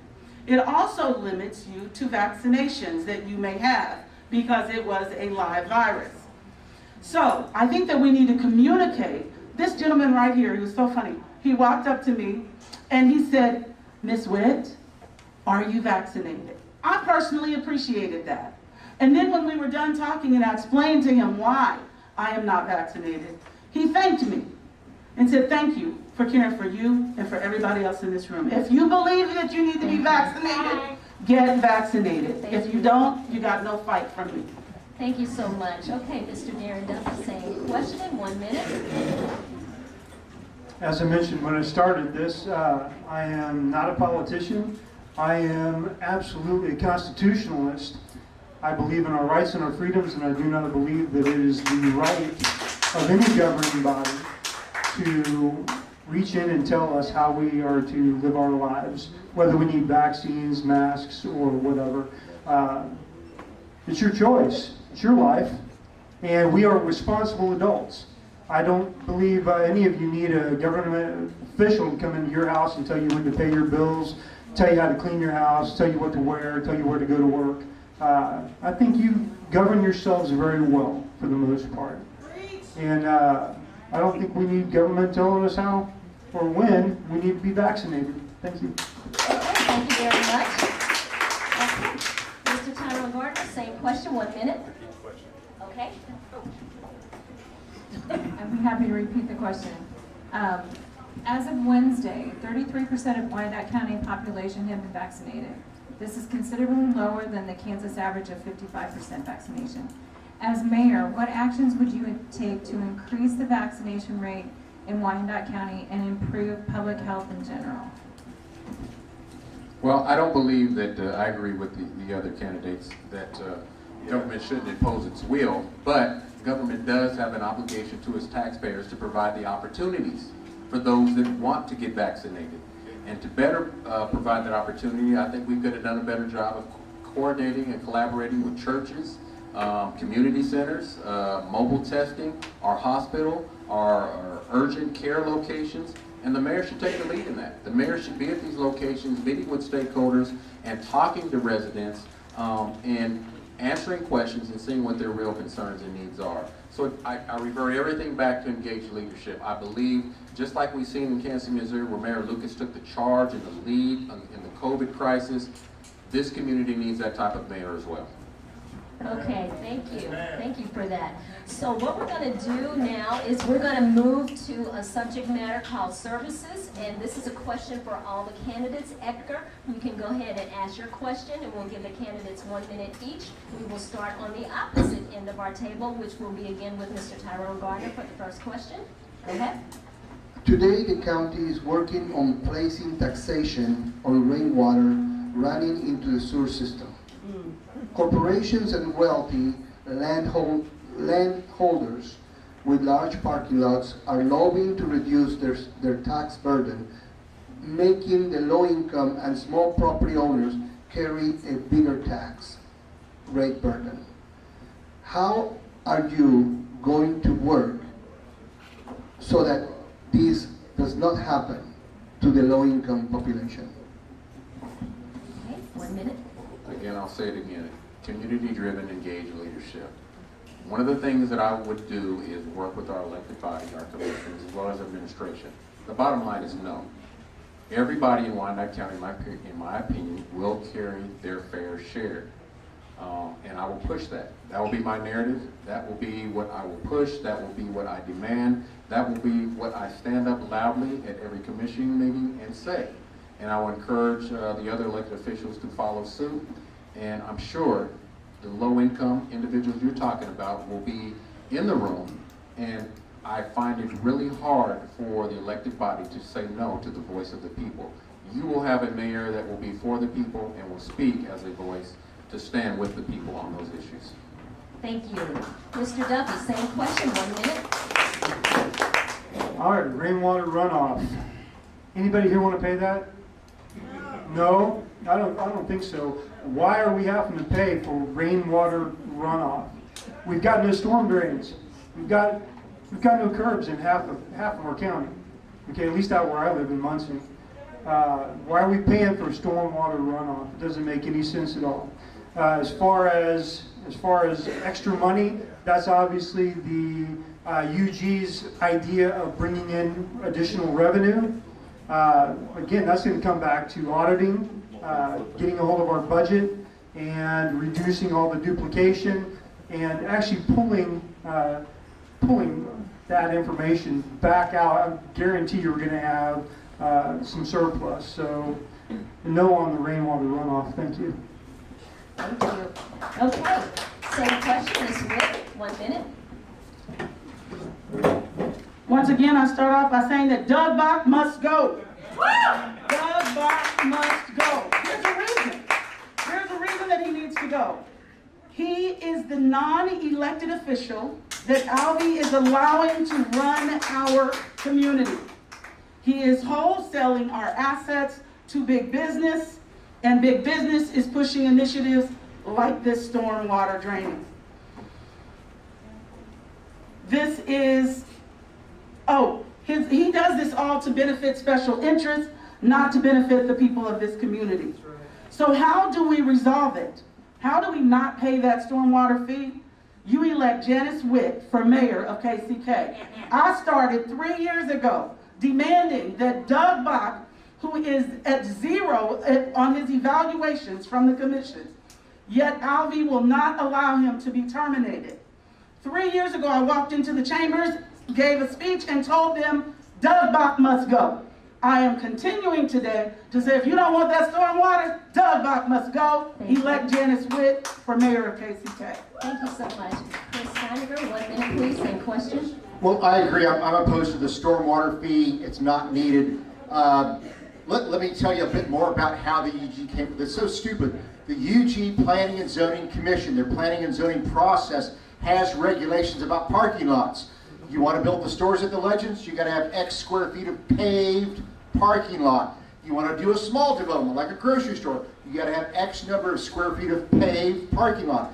They have regulations that force developers to pave the parking lots that create the runoff.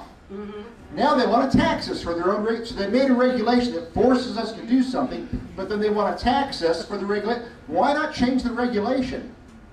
When I did my home in Rosedale, I built a green driveway. It's 1,200 concrete blocks turned on there, and they have grass. I put it backfilled with soil. They have grass growing. My driveway absorbs water. I chose to build this because I'm a kind of a green guy at heart. But the UG made a stupid regulation about requiring too much paving, and now they want to tax us for it. That's right. It's typical of how they think, and it needs to end. Thank you very much. Okay, so now we're about to wrap up our last question theme, and this is going to be on leadership. We're going to close with leadership, and we're going to give all of our panelists 1 minute each for closing statements. So while they're preparing that, I would like to ask Gwendolyn and then Edgar to ask their leadership question, and then we're going to have our panelists ask any rebuttal questions from the whole evening, and from then on, we'll have you do your closing remarks, and we'll wrap it up for tonight. So, Ms. Gwendolyn? Please give me 5 leadership characteristics, your 5 leadership characteristics, and how you would use them to govern. Can we please start with Ms. Witt? Thank you. Jesus. But y'all done ignored me, and now all of a sudden, okay, please tell me that again. 5 leadership characteristics. Leadership, yes. Please give me your 5 leadership characteristics and how you would use them to govern. Okay. 1 minute, same question, all candidates.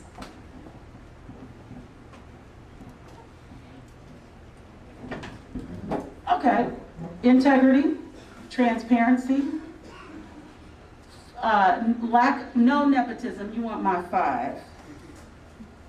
Transparency, accountability,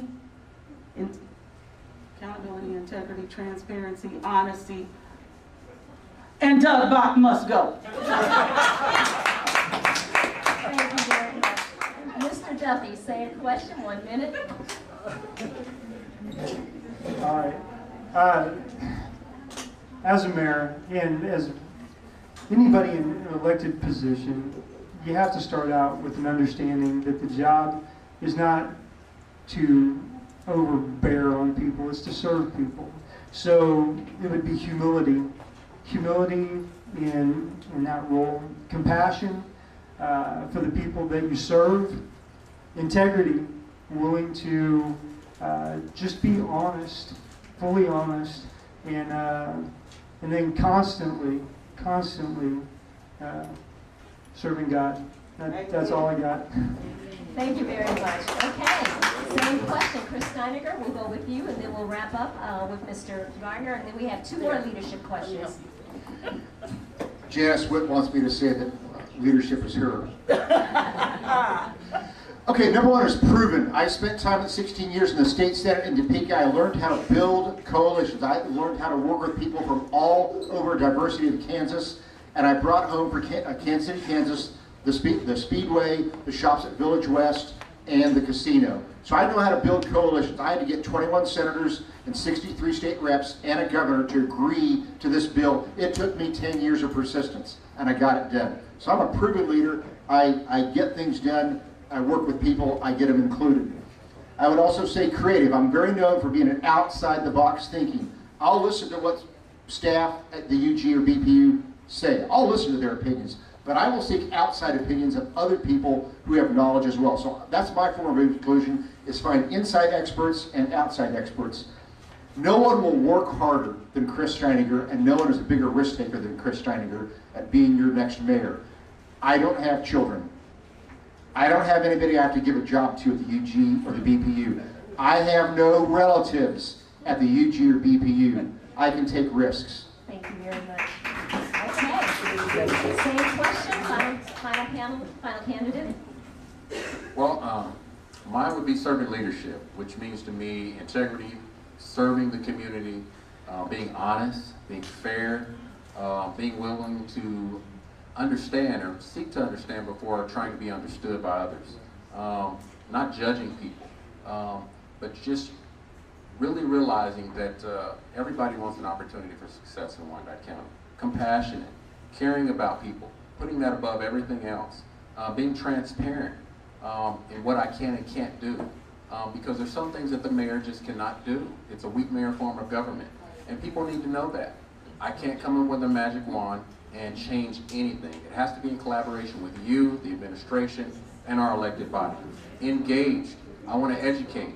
I want people to know that I'm accessible, that you can meet me wherever, and I'm going to meet you where you're at. I want to move the ninth floor out into this community. People shouldn't have to come to the mayor. The mayor should be accessible, and the mayor should be able to come to you to listen, to understand, and get the job done. Thank you very much. Sticking with that theme of leadership, we have a question from Eckford, then we have a question for Terrence, and then we will do our final remarks, 1 minute each. Go ahead, Eckford. In a recent study conducted by the Central Area Development Association, and later seconded by a report created by the Unified Government, it was shown that clusters of small businesses, such as Central Avenue Commercial Corridor, pay as much, if not more, in taxes than large corporations, and deliver more jobs without the risk of taking them away massively just because. What are you ready to do for our small business owners risking their investment every day? Thank you. We'll start with Chris Steiniger on that one. Well, Edgar, you have talked a few times about this. There's no one more experienced in small business than I am. I am a small business guy. I started with one rental house many years ago and eventually built that up to 40 rental houses that I renovated with my own time and my own money. I sold all those. I own an apartment building now. My family owns restaurants and stuff in other cities, family members. So I come from a family of small business people. When you walk the talk, you know how to help the new guys. And I've already said I will recruit people in the small business community that live here now to advise me on how to make it more restaurant friendly for the small Latino restaurant owners and small Black restaurant owners. I will already have a list of names of people that will help me with contracts, local contractors, white, Black, Latino, to make it easier for the little guys to have success. I want small business people. I want to grow our own. I want to grow our people. The more we grow local small business people, it's the money stays in the community. I've done this. I know how to do it. I'll get the right kind of people to help me make it easier for our own small business people to grow and succeed. Thank you. Ms. Witt, same question. 1 minute. The first thing that I would like to do would be to fire Doug Bach. That's the bottom line, because he is standing in the way of our small businesses. I say it as if it is a joke, but it is not. But here is a man who has the authority at his leisure to absolutely dispel with our assets. How are we going to say that we can benefit our small businesses when we have no say over our small businesses, but an unelected official does? So, the UG fully builds places like the Merc and Sunfresh on 18th Street. I believe that we should bring our small businesses, our entrepreneurial businesses in, not just those on Central Avenue, but those who wish to be on the queue. And we should give them the same benefits that are given to these large corporations. We need to go in and give them some credit so that they can go and buy the things that they need in order to open their business. There we go. Thank you very much. Doug Bach must go. Mr. Duffy, same question, 1 minute. And then we'll go to Mr. Gardner and we'll wrap up our last question. For small businesses, as much as we've given tax abatements to the large corporations and large companies that come in here, the health of a community is actually measured by the small businesses within it. If you have a thriving community, you pretty much guarantee that you've got a lot of small businesses, entrepreneurs that are working it good. And my hope is that our government system would actually turn around and give those small businesses, as they begin, those tax abatements, instead of giving large corporations that have prime locations to build in, where they don't even need the tax abatement. They don't need it to begin with because they're lots of money. But small businesses, give them the opportunity to grow with those tax abatements. Okay, thank you. Mr. Gardner, same question, 1 minute. Yes. In recent study conducted by the Central Area Betterment Association and later seconded by a report created by the Unified Government, it was shown that clusters of small businesses, such Central Avenue Commercial Corridor, pay as much, if not more, in taxes than large corporations and deliver more jobs without the risk of taking them away massively just because. What are you ready to do for our small business owners risking their investment every day? Well, one of the things that I want to do is, again, it goes back to engaged leadership and transitioning the leadership to recognize the value that you just mentioned that our small businesses, and I'll take it a step further, even our entrepreneurs have. We need to streamline the process for people to open a small business, give them the tools they need and the packets and the education they need to be able to open a business, as well as streamline the process as far as education and when it comes to the fees and things like that, and knowing the whole process and making it easy for entrepreneurs that want to open a business. Also investing. I believe in giving small businesses and entrepreneurs that have a responsible business plan, giving them loans where they can open up a small business at a very low interest rate, sponsored by the Unified Government. Those are just some of the things, but more importantly, I want to reach out to the education community, regional stakeholders, as well as stakeholders local, to really meet with these business community leaders and find ways to where we can build on top of the things that we know work that you just mentioned. Thank you very much. Okay. Well, here's what we're going to do to wrap up. All of our candidates have 1 minute to do their closing.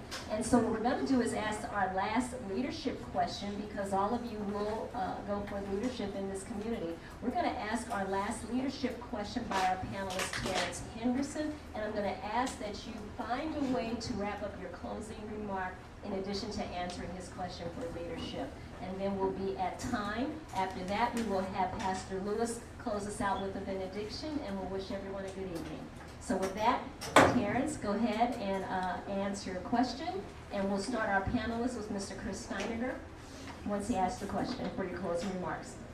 Tonight, we have heard many complaints about the current leadership within the unified government and what they are doing about the needs of our residents.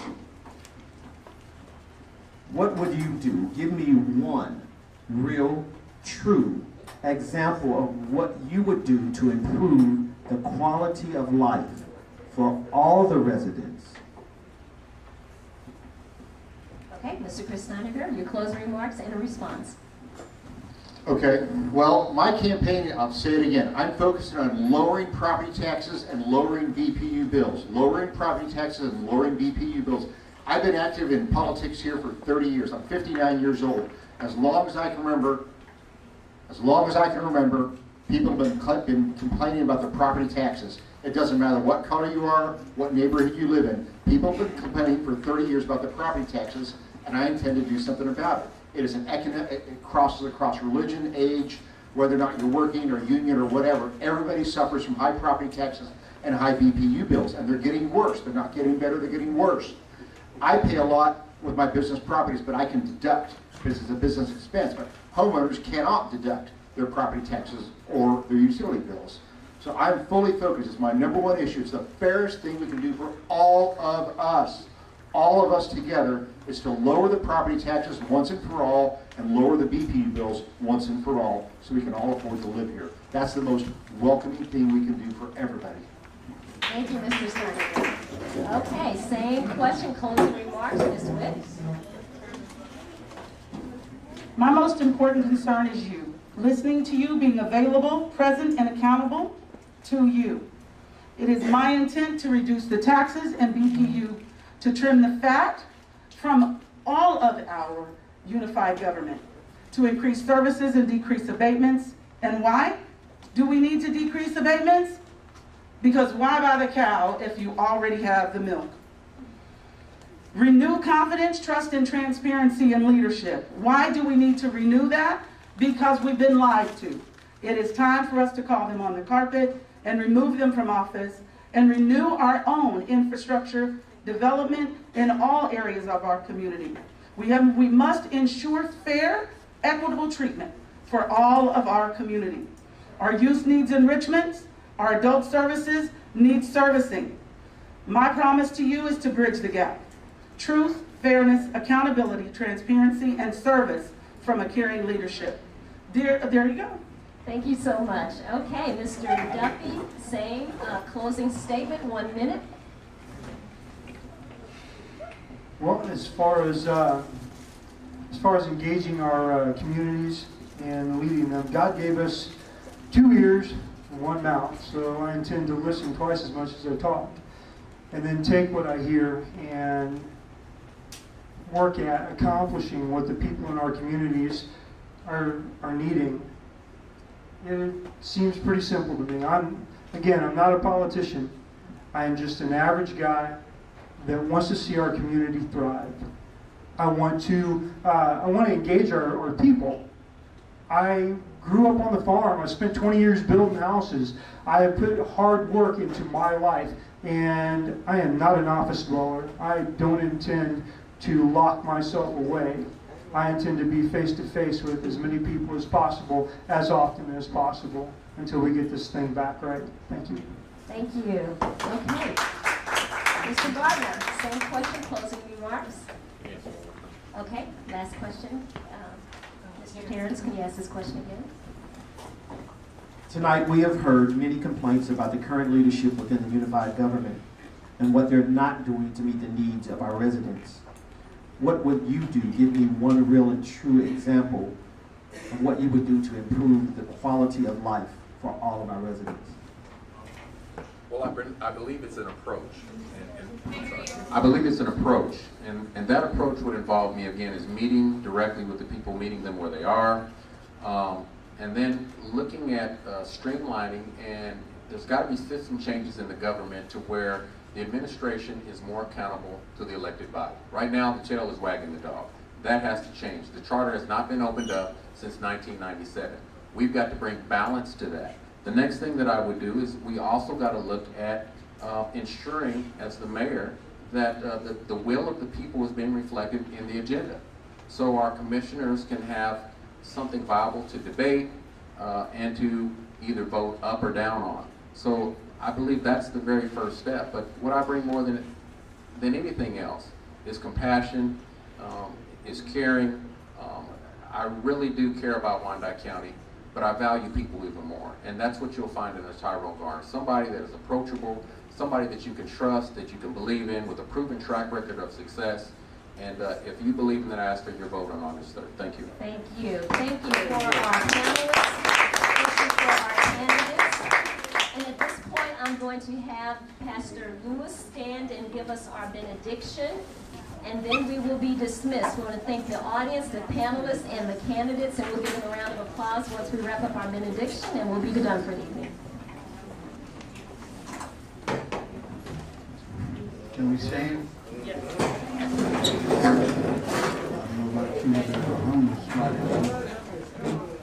Let us pray. As we leave from here tonight, we thank you, God, for the candidates that have expressed their concerns to lead the unified government of Wyandotte County. We thank you, God, for the honorable citizens who came to participate. And we thank you for those who had the vision to bring this together in this setting. We thank you, God, that we're living proof that we live in a nation where we had the freedom to participate in this political process. But grant us the wisdom to do what pleases you.